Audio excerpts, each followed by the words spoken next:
चलो बच्चों इस क्वेश्चन को देखते हैं, है ना। ऐसे क्वेश्चन आजकल नीट के काफी फेवरेट हो गए हैं कि ये एआर वाले जो क्वेश्चंस होते हैं बच्चों, इनमें स्टेटमेंट रहते हैं और स्टेटमेंट को आपको समझना भी होता है कि ये एक्सप्लेनेशन करेक्ट दे रहे हैं कि नहीं दे रहे हैं। और ऐसे क्वेश्चन आपको अक्सर मेनली आपको देखने को मिलेंगे कि आजकल काफी ज्यादा पूछे जाते हैं क्योंकि ये कॉन्सेप्चुअल होते हैं, अच्छे खासे डीप में इनसे बात की जाती है। और जरा देखिए क्या बोल रहा है स्टेटमेंट वन या असर्शन। क्या कह रहा है बच्चों कि सीजियम मोस्ट इलेक्ट्रोपॉजिटिव एलिमेंट है पीरियोडिक टेबल में। ठीक है, और पहले हम पूरा का पूरा कॉन्सेप्ट समझते हैं इलेक्ट्रोपॉजिटिविटी या ये सब नेचर कैसे समझ में आता है पीरियोडिक टेबल में। अगर आप ध्यान दें पीरियोडिक टेबल के कॉन्सेप्ट में तो आपको ये चीज ऑब्जर्व होगी। क्या देखने को मिलता है बच्चों कि जैसे मान लो ये एक पीरियोडिक टेबल का प्रोटोटाइप हो गया, सही बात। अब आप क्या देखोगे कि लेफ्ट से राइट जाने पर आयनाइजेशन एनर्जी बढ़ जाती है। ठीक है, आयनाइजेशन एनर्जी बढ़ती है, साथ साथ इलेक्ट्रोनेगेटिविटी बढ़ती है, दोनों चीजें बढ़ रही होती है। नीचे जाने पर आयनाइजेशन एनर्जी कम होती है और इलेक्ट्रोनेगेटिविटी भी कम होती है। क्लियर, ये आपका जनरल ऑर्डर है। अगर आप इस जनरल ऑर्डर के हिसाब से इलेक्ट्रोनेगेटिविटी को समझें तो जैसे जैसे आप पीरियोडिक टेबल में राइट की तरफ जाओगे इलेक्ट्रोनेगेटिविटी बढ़ेगी। तो मैं बोलूंगा यार ठीक है, मान लो मुझे लेस इलेक्ट्रोनेगेटिव चाहिए, है ना। लेस इलेक्ट्रोनेगेटिव तो राइट जाने पर इलेक्ट्रोनेगेटिविटी बढ़ेगी, तो लेफ्ट तरफ आ जाओ।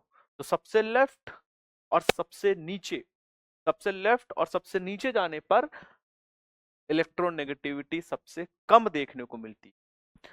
और यहां पर एलिमेंट कौन है, सबसे लेफ्ट में आओगे तो group number 1 alkali metal. Alkali metal में भी lithium, sodium, potassium, rubidium, caesium, है ना। फ्रांसियम मत ले लेना, रेडियो एक्टिव है ना, तो सीजियम तक। तो सबसे लेफ्ट में है ग्रुप 1 और सबसे ग्रुप 1 में लेफ्ट में सबसे नीचे है सीजियम। तो सीजियम वो एलिमेंट हुआ जिसकी इलेक्ट्रॉन नेगेटिविटी सबसे कम है और जिसकी इलेक्ट्रोनेगेटिविटी कम है। इलेक्ट्रोनेगेटिविटी मतलब इलेक्ट्रॉन खींचने का नेचर कम है। तो जब खींचने का नेचर कम है तो इलेक्ट्रॉन को आसानी से लूज कर सकता है। ठीक, और इसलिए ये इलेक्ट्रो पॉजिटिव कहलाते हैं। क्या कहलाते हैं, इलेक्ट्रो पॉजिटिव। तो ये मोस्ट इलेक्ट्रो पॉजिटिव हो गया क्योंकि सबसे लेफ्ट और सबसे नीचे है। या आप कॉन्सेप्चुअली समझो तो ऐसे समझो बच्चों कि ये ग्रुप 1 का है।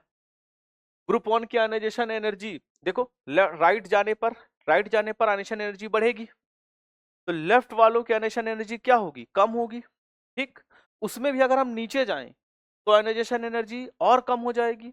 तो होगा क्या कि सीजियम की आयनाइजेशन एनर्जी बहुत कम है।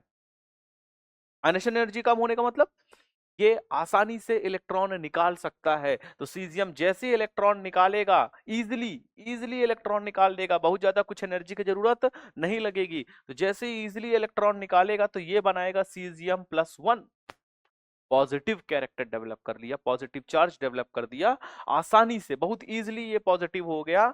इसीलिए आप इसको क्या कह सकते हो कि सर ये इलेक्ट्रो पॉजिटिव है, मोस्ट इलेक्ट्रो पॉजिटिव है। कारण क्या है बच्चों अगर समझे, क्योंकि सर इसकी आयनाइजेशन एनर्जी लीस्ट है, सबसे कम है, इलेक्ट्रॉन आसानी से निकल सकता है। तो अगर हम अब स्टेटमेंट पे लौट के जाएं तो बोल रहा कि caesium is most electro positive. हाँ, ये मोस्ट इलेक्ट्रो पॉजिटिव या लीस्ट इलेक्ट्रो नेगेटिव बोल सकते हो, है ना, इन द पीरियोडिक टेबल। बिल्कुल सही है।